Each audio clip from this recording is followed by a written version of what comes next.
Boys and girls, Alex here. Just recently I bought this mini Mark table saw, only because my dodgy arm is still dodgy.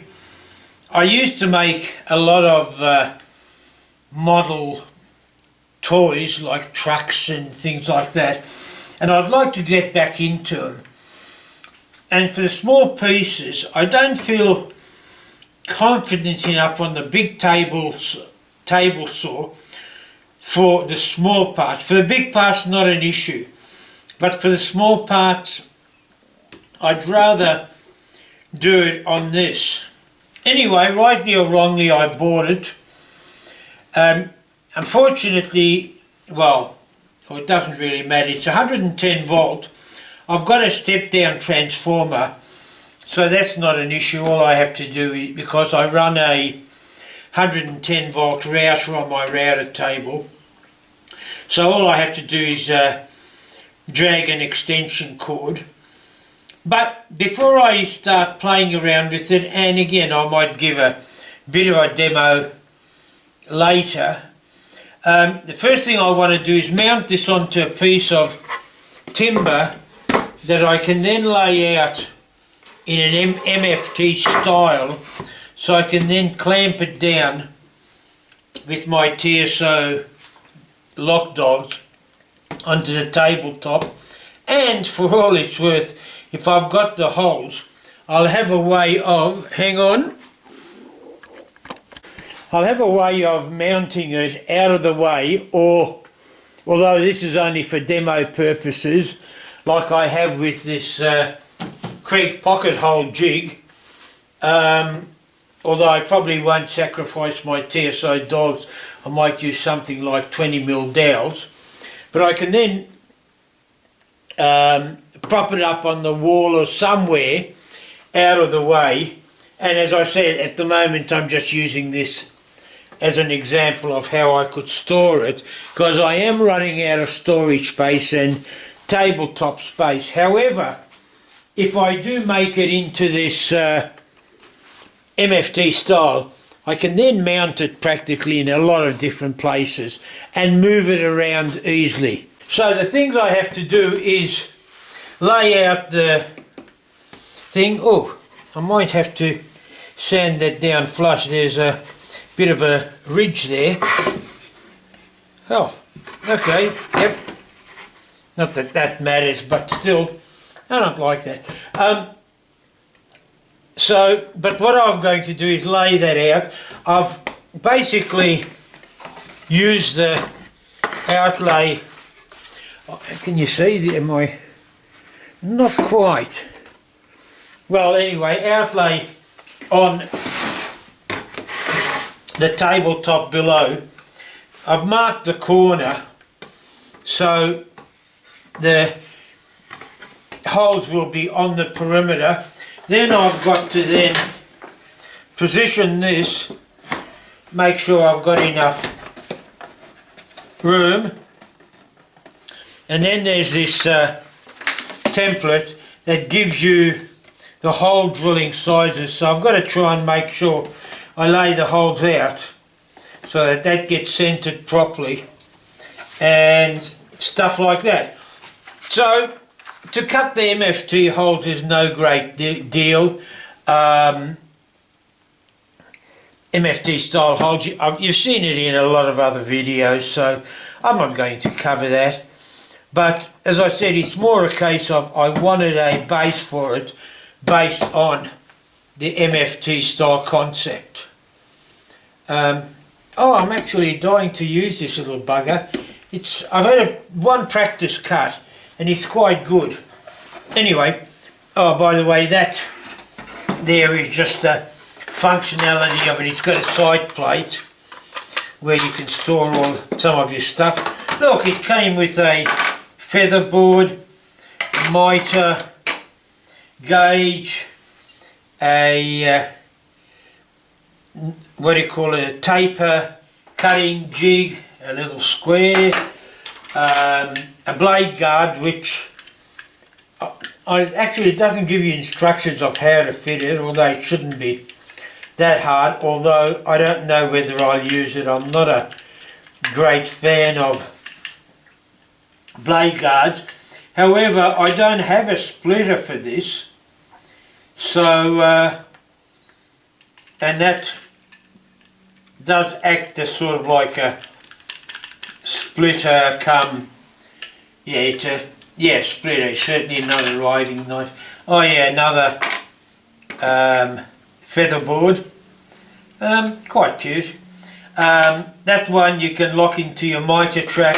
That one you can clamp. Oh yeah, you get a fence. As I said, I don't particularly want to go into it at the moment into any great depth. But yeah, it's as I said, I'll go through the, if anybody's interested, you can look forward to the demo afterwards. If not, well, go and watch some other video. Alright, I'm going to start doing some layouts there. I've drilled the MFT holes, and while I was just about getting ready to mount the thing, I noticed there was quite a few tear outs on the unit, so I've decided to body fill them. However, it's not so much that, but this is a perfect example of where I've used my screw clamps as a vise, just to hold it upright. Not like I didn't have vices elsewhere, but this was the most handiest place to do it. While I was waiting for the timber mate to dry on that board, I thought, look, I might actually customise the mitre gauge to go with my mitre set. I've got both the mitre set standard, which will allow you to get the angles and the segments.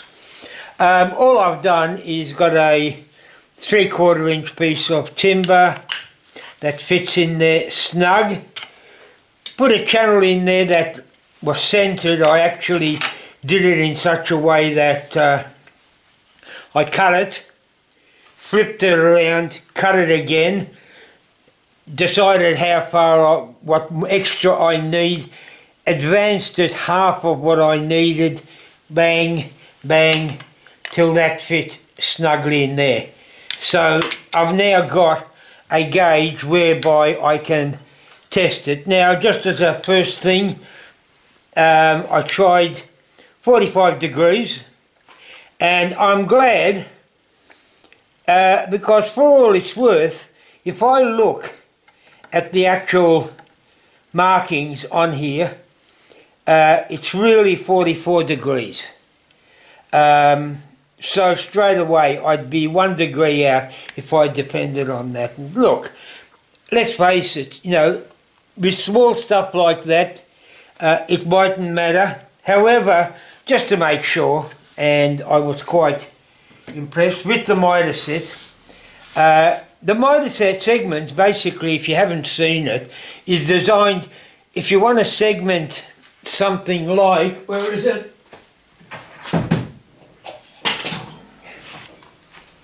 Here we go. Make something like that, 1, 2, 3, 4, 5, 6, 7, 8. That's an 8 segment thing, so you put it on the 8 segment there, and that'll give you the angle that you've got to cut it at. Anyway, I thought to myself, well, bugger it, I'll put it onto 4 segments, which should be 45 degrees, and slapped it in there, and perfect according to both again, but all that means is that we're slightly out. If I went back the other way, look, I don't know what reading I'll get if I go the other way, but let's try it, and who knows, you know, it might be actually accurate. I'm assuming that this piece of MDF is a constant thing. Going on this side, look, with my bad eyes it looks more like 45.5. it's not dead on 45, it's just a fraction off. So yeah, anyway, that's it. So I've now got an accurate miter thing for the mini mark. Alright, back to building. I've mounted the mini mark on the tabletop, on the base I should say, and I actually dug out this old mini miter saw I had, and I thought to myself, well, actually it'd be a great little complement to the small pieces with this machine. And then I thought maybe I should have made the base bigger to incorporate it, but then again I won't be using this that often, and I thought, well, how can I combine them? Then I realised that the mini mark has this little swing out table, outfeed, that you bring down with the base. That's going to be off the ground or off the tabletop. With this as a supplement, that'd give it something to rest on. And I thought to myself, well, what I should do is line these two up in such a way that that can become a support for that, and this become a well, you know, just do the job if needed. Now, the problem is, how do I incorporate them? What I'm going to do is take this mini mark off, and once I've got that off, I'll use the alignment the dog holes, align them with that, drag. Look, what I'll do is I'll grab another piece of wood, because I'd like this isn't big enough for two, although it's big enough for two dog holes. If I line it up with the front of this, line the two up with that, I haven't got enough one dog hole there. So what I'll need is to extend this by at least, well, what are we looking at? Grab a tape measure, make it about 280. The reason why I want some at the back is just in case I want to balance it like so. In other words, for whatever reason, this outhang, if I just use one, I'm not happy with just the one. I like the flexibility of at least having the choice of two. And I'd like to keep these, pardon me, centered. So what I'll do is I'll take this off, grab myself another board, basically the same length, greater width, and show you how I align it so that I can then put these side by side and yeah, and use that as a outfeed. Damn, it's got to go that way. I mean, that's not an issue because all I have to do is move this over a bit more. Okay, that's it for the video anyway at the moment. Okay, in this setup, all I've done is I've clamped this, or lined this piece of wood up with the dog holes, clamped a straight edge to this piece of wood so I can butt this against it, put the UJK path guide on here, and using that rule mark out these two holes, and everything being equal,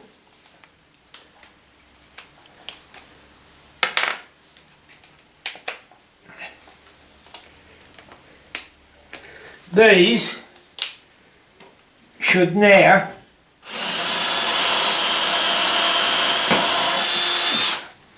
have these two holes a proper distance apart and aligned with the front of this.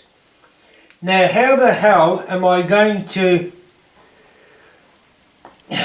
oh, not that hard. All I've got to do is move this along, because I was just worried about how I'm going to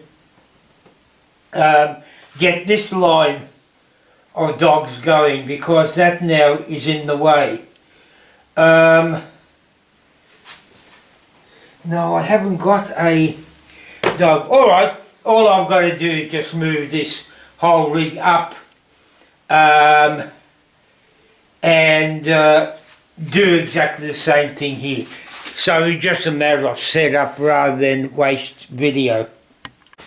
Okay, actually this was a little bit trickier than I thought, so I'll go through it anyway just in case some other bunny decides to do the same. Here we go, it's alright, I couldn't find my pins.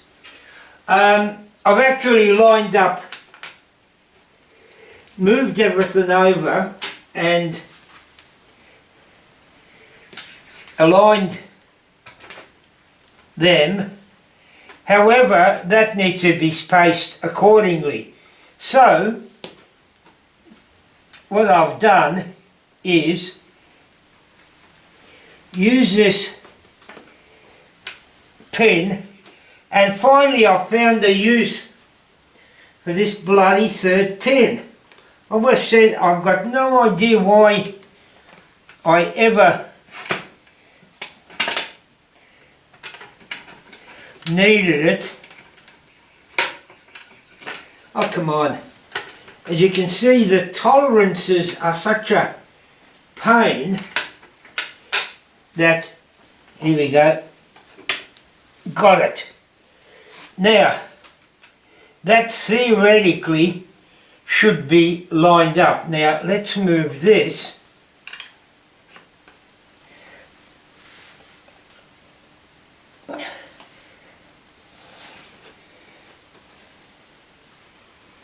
There. Now, what I've done now is I could have used a fourth pin for all it's worth. Actually, I have got a fourth pin. That, and where's my, damn! Oh, come on! There it is. Drill bit.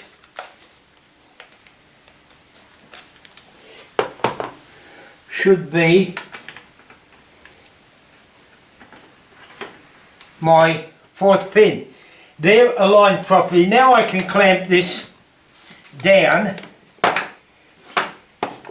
Get out of the bloody way.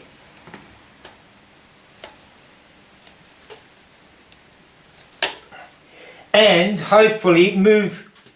Whoa. Ah, come on. I remember I had this problem.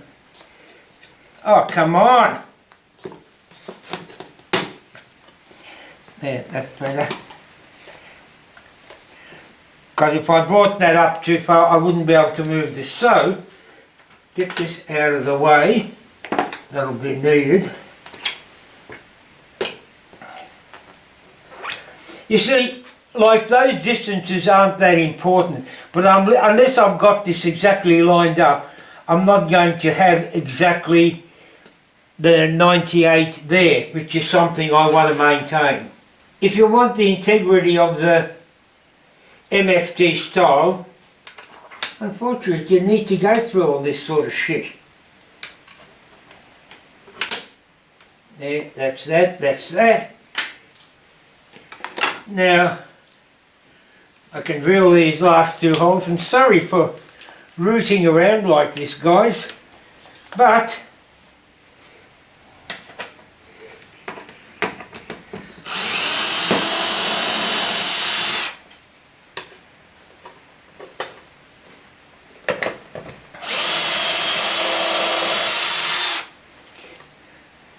oh damn it, I better drill a hole there.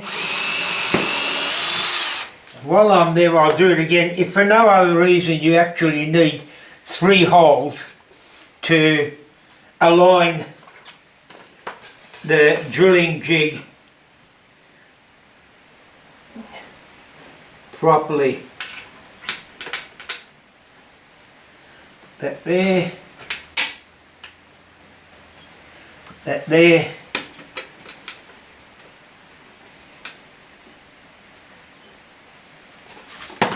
and that.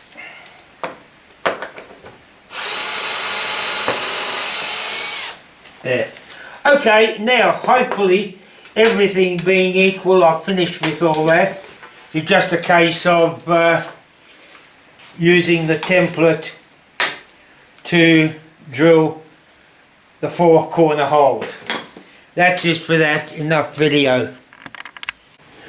Look, I apologise for rooting around like this because not everybody is going to be mounting a mini mark or one of these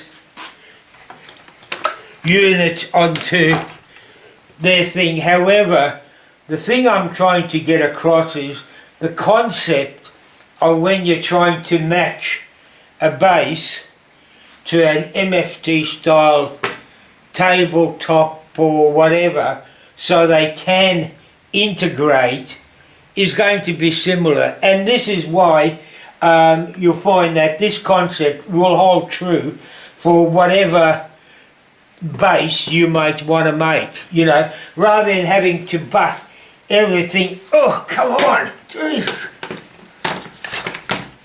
You realise they're so good. Rather than butting everything up and hoping it's all correct, you can keep the gap yet maintain the integrity of the MFT style. And because of those, these I can't remember what they're called, revision dogs or whatever, are absolutely ideal. Only because, as I say, you can convert the 20mm dog holes into 3mm alignment holes with these. Okay, enough gab.